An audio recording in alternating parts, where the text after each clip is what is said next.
Fala galera, vamos dar sequência aqui para a gente terminar. Já vimos introduçãozinha, classificação e a clínica da escoliose. Então a gente separou idiopática e a congênita para a gente focar e aprofundar um pouquinho mais. Então vamos lá, vamos começar com escoliose idiopática. Definição, primeira coisa. A gente já sabe que a escoliose, quando não se sabe qual é a causa, ou seja, tem uma causa não definida, é tida como uma escoliose idiopática. O próprio nome diz, né? Idiopático, não se sabe a causa. É um diagnóstico de exclusão, ou seja, depois que você investigar tudo, você não achar a causa, então está autorizado a dar o diagnóstico de escoliose idiopática. A maioria se inicia por volta dos 8 a 10 anos, mas como a gente viu até anteriormente na classificação, acomete outras faixas etárias.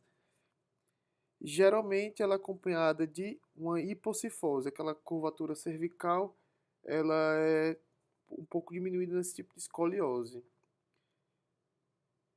Até agora a gente não mencionou algo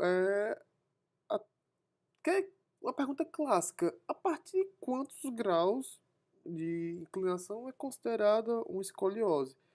Tem autores que consideram 0 graus, ou seja, a coluna vista de frente, alguns dizem que não é para ter nenhuma inclinação, outros autores já utilizam esse valor, 10 graus. Então, eu costumo também utilizar esse. Grande parte das referências utilizam como esse ponto de corte, 10 graus, ou seja, menor que 10 graus eles nem consideram como escoliose.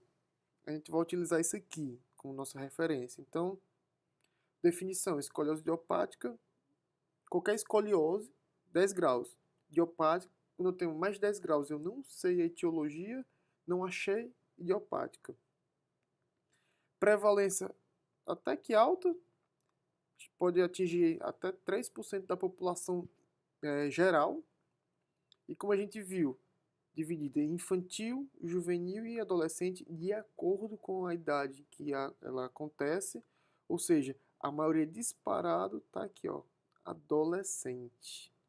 Então vamos lá, vamos ver aqui uma por uma. A escoliose idiopática infantil. Ela inicia do 0 aos 3 anos, não confundir com congênita, porque congênita o paciente já nasce com aquela escoliose. Ela infantil, ele nasce normalzinho e começa a ter escoliose do 0 aos 3 anos. A curva torácica esquerda em 90% dos casos. Lembra que eu comentei isso aí na primeira aula? Então vamos lá. Aqui está a coluna. Né? A maioria é torácica direita, com exceção da infantil. 90% dos casos ela é torácica esquerda. Guarda isso aí. Maioria homem. E geralmente ela é associada a alguma outra malformação. Alguma formação encefálica, alguma malformação no quadril, que é DDQ, displasia do desenvolvimento do quadril, alguma cardiopatia ou então algum retardo mental. Geralmente ela é resolutiva. A escoliose infantil ela tende a ser mais resolutiva do que as outras escolioses. 90% são autolimitadas, ou seja, elas vão desaparecer, independente do que se faça. Diferente do, daquelas, da escoliose do adulto que a gente viu lá, do paciente mais velho, do adulto não, do paciente mais velho. É, Quando você faz uma radiografia de um paciente muito jovem, vê que é infantil de 0 a 3 anos. Eu não consigo ver bem as vértebras na radiografia. Então, como é que eu vou medir esse grau, a magnitude da curva com precisão, já que eu não vejo tão bem? Lembra que é difícil, né? Você vê o platô superior, o platô inferior, vê o ângulo. Às vezes, não tem como dar esse prognóstico pela radiografia. Então, tem outro artifício que é muito útil nesse caso de escoliose infantil, que é o ângulo de meta. Decora esse número, 20 graus. Vou mostrar aqui na frente como é que faz isso. Vamos lá. o ângulo de meta tem a vértebra, você vai traçar uma linha bissecando ela. Opa, tá aqui, ó, bissecando ela, e vai traçar outra linha pela costela. É o chamado ângulo costo-vertebral. Geralmente ele é feito na vértebra apical, você já sabe qual é o conceito. Aí é feito esse ângulo costo-vertebral, costo de costela e vértebra, dos dois lados, e diminui o ângulo maior do menor. Se essa diferença for maior que 20 graus, então eu tenho um risco de progressão maior. Se for menor de 20 graus, risco de progressão menor. Então vamos lá, ângulo de meta, outro artifíciozinho aí. Ele é muito útil na infantil, 0 a 3 anos, que eu não tenho tanta definição dos platôs, não consigo observar bem. Então é outra forma. Vou aqui passar adiante. Vamos para o segundo tipo de escoliose idiopática. Estamos aqui na idiopática, já vimos o infantil, vamos agora para o juvenil. Juvenil, alguns autores consideram até como se fosse uma transição epidemiológica do infantil para uma do adolescente. Vamos ver aqui, ó. Inicia dos 4 aos 10 anos, são frequentemente progressivas. Aí a primeira diferença aqui, de estatística, quando ela comete em criança menor de 6 anos, ela é mais comum do homem, já parecido com a infantil. Já quando ela começa a partir dos 6 anos, ela já é mais comum nas mulheres. Lembrar que ela é dos 4 aos 10 anos. Outra diferença estatística. Menor que 6 anos, em termos de ser direita ou esquerda, ela é praticamente igual. A partir dos 6 anos, começa a ter aquela inversão do padrão que eu disse, que a maioria é torácica direita. Então, a partir dos 6 anos na juvenil, já tem esse padrão mais típico de torácica direita. Tranquilo? Então, você vê aqui que ela é basicamente uma transição. Quando eu tenho a juvenil com menos de 6 anos, ela epidemiologicamente ela se parece mais com a infantil. Quando eu tenho mais de 6 anos, ela epidemiologicamente se parece mais com a do adolescente, como eu vou mostrar aqui mais na frente, beleza? Vamos aqui. Quanto ao risco de progressão, como aqui já é mais fácil eu ver as vértebras na radiografia, então já é mais fácil eu medir o COB. Então, ó, curva maior que 30 graus, geralmente progressiva. Em termos de velocidade de progressão, lembra que a gente na primeira aula a gente falou que era importante a velocidade da progressão da curva? Então, antes dos 10 anos, ela evolui cerca de 1 a 3 graus por ano. Já depois dos 10 anos, ela tende a evoluir mais rápido, ou seja, de 4,5 a 11 graus por ano. Então, já vimos a infantil, a juvenil e vamos agora para a idiopática do adolescente. Vamos lá. Início dos 11 aos 17 anos, como a gente tinha visto. Apenas 5, para você ver, ela é a mais comum, cerca de 80 a 90% de todas as idiopáticas, incluindo infantil, juvenil, adolescente. A maioria é do adolescente, cerca de 80 a 90%. Então, se for para perder um tempozinho decorando alguma coisa dessa aula, escoliose idiopática do adolescente. Só que, apesar dessa epidemiologia tão grande, apenas 5% dos casos vão evoluir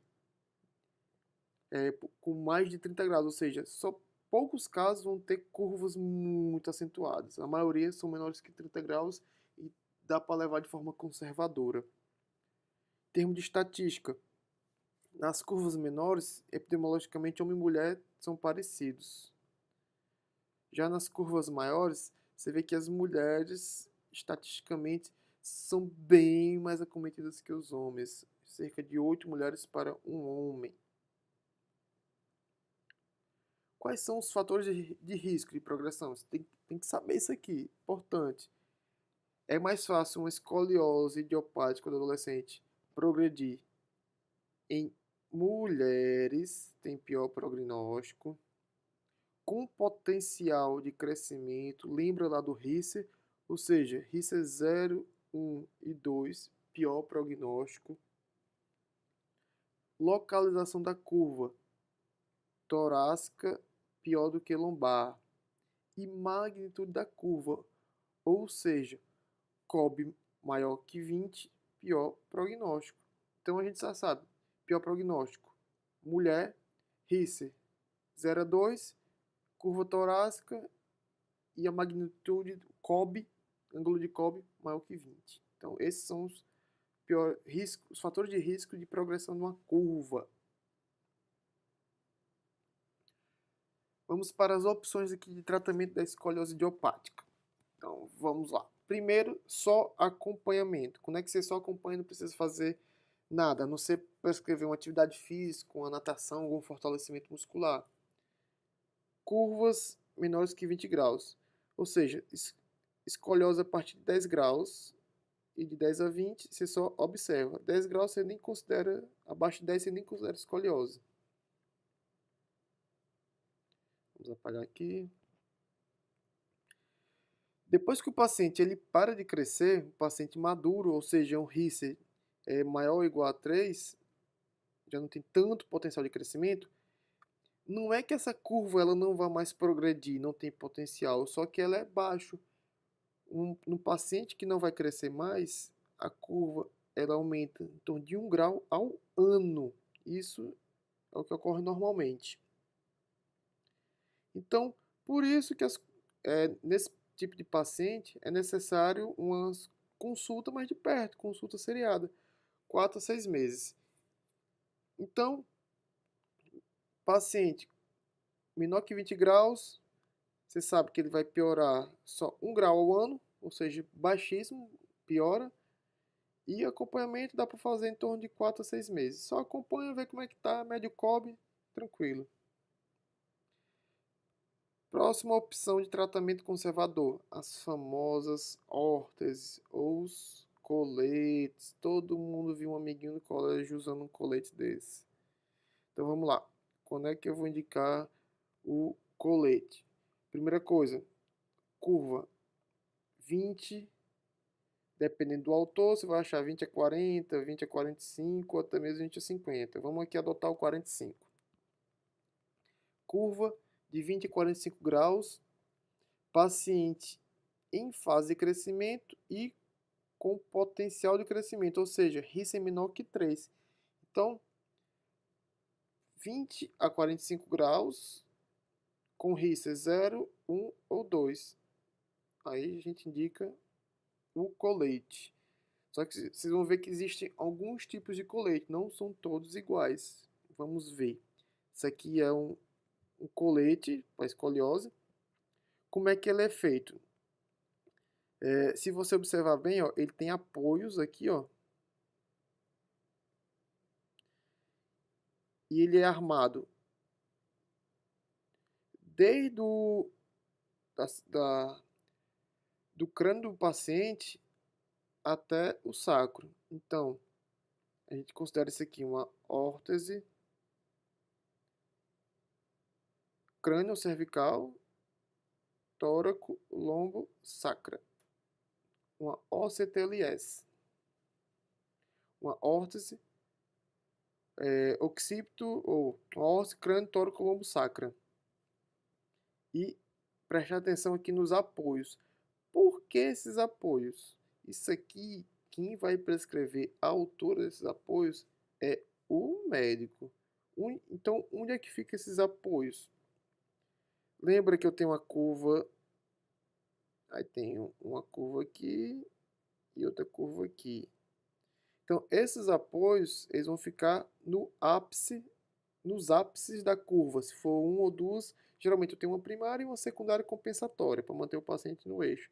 Então, eu vou prescrever. Prescrevo uma órtese OCTLS, vou dizer o epônimo na frente, com apoios. Aí você vai dizer, aqui por exemplo, o ápice aqui está em T6. E aqui está em, vamos dizer, L1.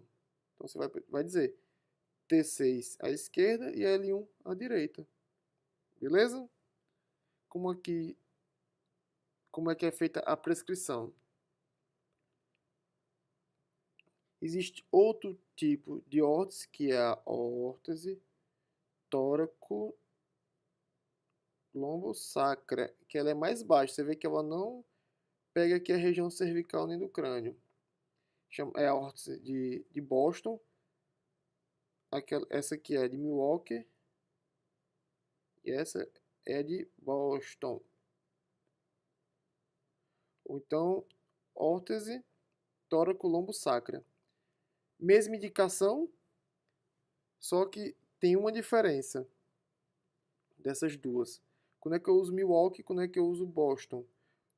Vai depender do ápice da curva torácica. Ápice maior do que T8, eu uso o outro. Eu uso o Milwaukee. Abaixo de T8, posso usar o Boston.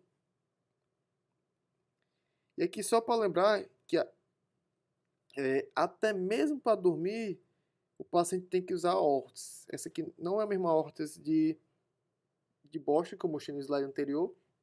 É uma órtese curva própria para dormir. Por quê?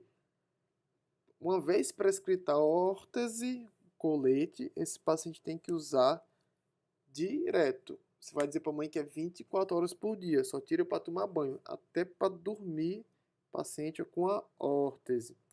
E uma pergunta frequente, essa órtese vai fazer com que a minha escoliose regrida?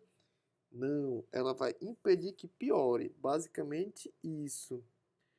Então vamos lá, vamos resumir aqui as órteses. Milwaukee, que é aquela que vai desde da cervical, cérvico, tóraco, lombo, sacra. Ela serve para todo tipo de curva. E ela, quando eu tenho uma curva acima de T8 para cima, só posso usar ela. Boston, ou Wilmington, que é a órtese tóraco-lombosacra, que é aquela mais baixa, que serve para curvas tóraco-lombares e lombares, com ápice abaixo de T8. E a Charleston, que é uma semelhante a Boston, só que ela tem uma inclinação, que foi essa última que eu mostrei, parece uma Boston, tem a mesma indicação da Boston, e é utilizada para o paciente dormir, que ela tem aquela curvatura lateral. Aqui, ó. Então, basicamente, esses três tipos de órtese. E quando é que eu vou indicar a cirurgia para um paciente com escoliose idiopática? Vamos lá. No paciente esqueleticamente imaturo, ou seja, RICE 0, 1, 2, geralmente eu indico com curvas maior que 40 a 50 graus. Já no paciente maturo, já esqueleticamente já formado, curvas maiores que 50 graus. Lembrar que esses limites eles não são absolutos, são só referências que servem como orientação para o ortopedista indicar ou não a cirurgia. Claro que vai ver a clínica, às vezes muita paciente, principalmente adolescentes, elas querem fazer cirurgia porque se incomodam esteticamente, mas assim, o médico tem que explicar bem que a cirurgia qual a técnica mais utilizada? Que é a técnica de artrodese, ou seja, vai ocorrer uma fusão óssea.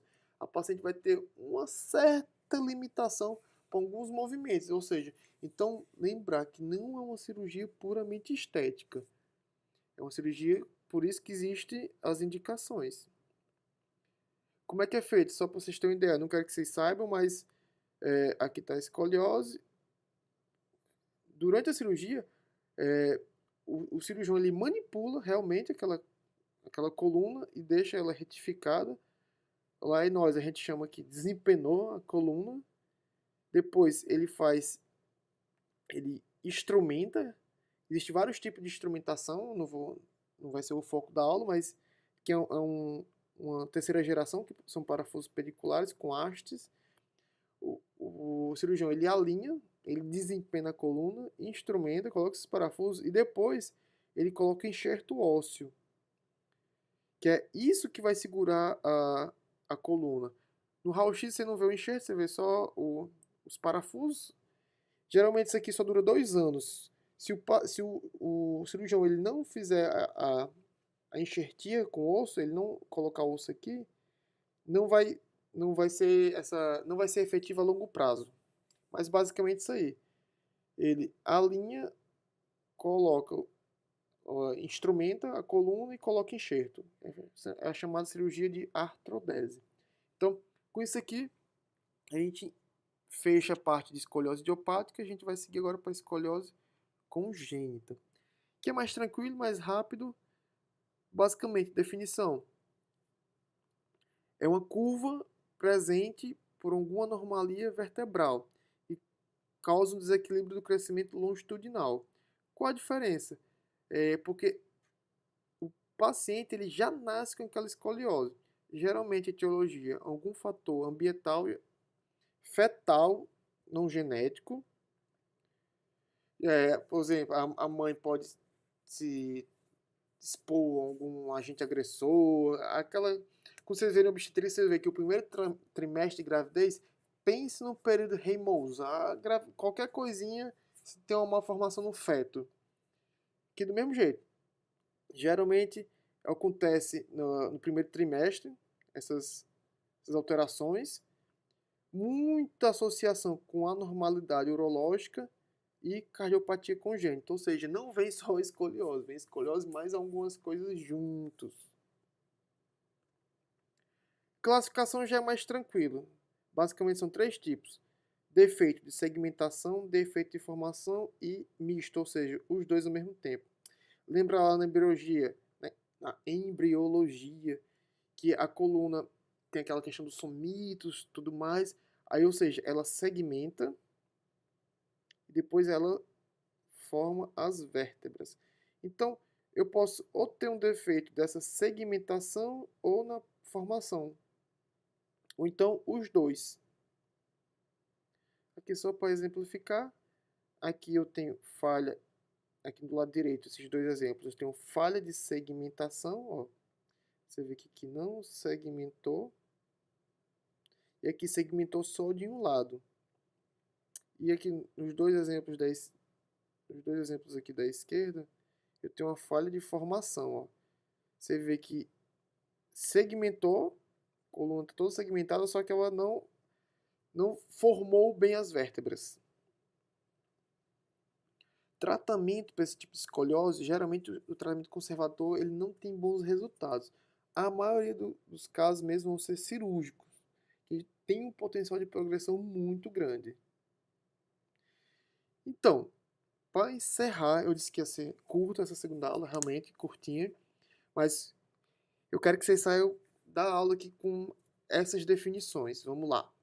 Escoliose, sabendo isso aqui, vamos concluir, sabendo isso aqui, eu já vou ficar feliz. Então, o que vocês têm que saber? Escoliose, definição que a gente usou, 10 graus. Tem que saber, isso aqui é obrigação de vocês, saber como mensurar o Kolbe e o Risser. Lembrar, Kolbe tem aquelas duas técnicas, né? A técnica das linhas convergentes e a da abertura vertebral. O Risser, radiografia da bacia, você vê lá a ossificação da apófise do ilíaco. Saber que escoliose, a maioria é idiopática e torácica direita. Se você vê uma torácica esquerda, desconfie. Mas apesar de a maioria ser idiopática, sempre descartar outras etiologias. E tratamento, o que é que vocês têm que lembrar? Menos que 20 graus, observa. 20, em torno de 45, 50 graus, e com Risser menor que 3, órtese. Lembrar da questão do ápice em T8. Se a curva, o ápice for maior que T8, Milwaukee, abaixo, Boston. E maior que 45, 50 graus, eu já penso em cirurgia. Nossa referência, Campbell, Agradeço muito pela atenção. Espero que vocês tenham aprendido um pouquinho sobre escoliose. E no nosso próximo encontro a gente vai fazer aquela atividadezinha que eu vou explicar. Vou mandar mensagem para vocês e dizer como é que a gente vai fazer, beleza? Qualquer dúvida, tamo às ordens. Valeu, negada!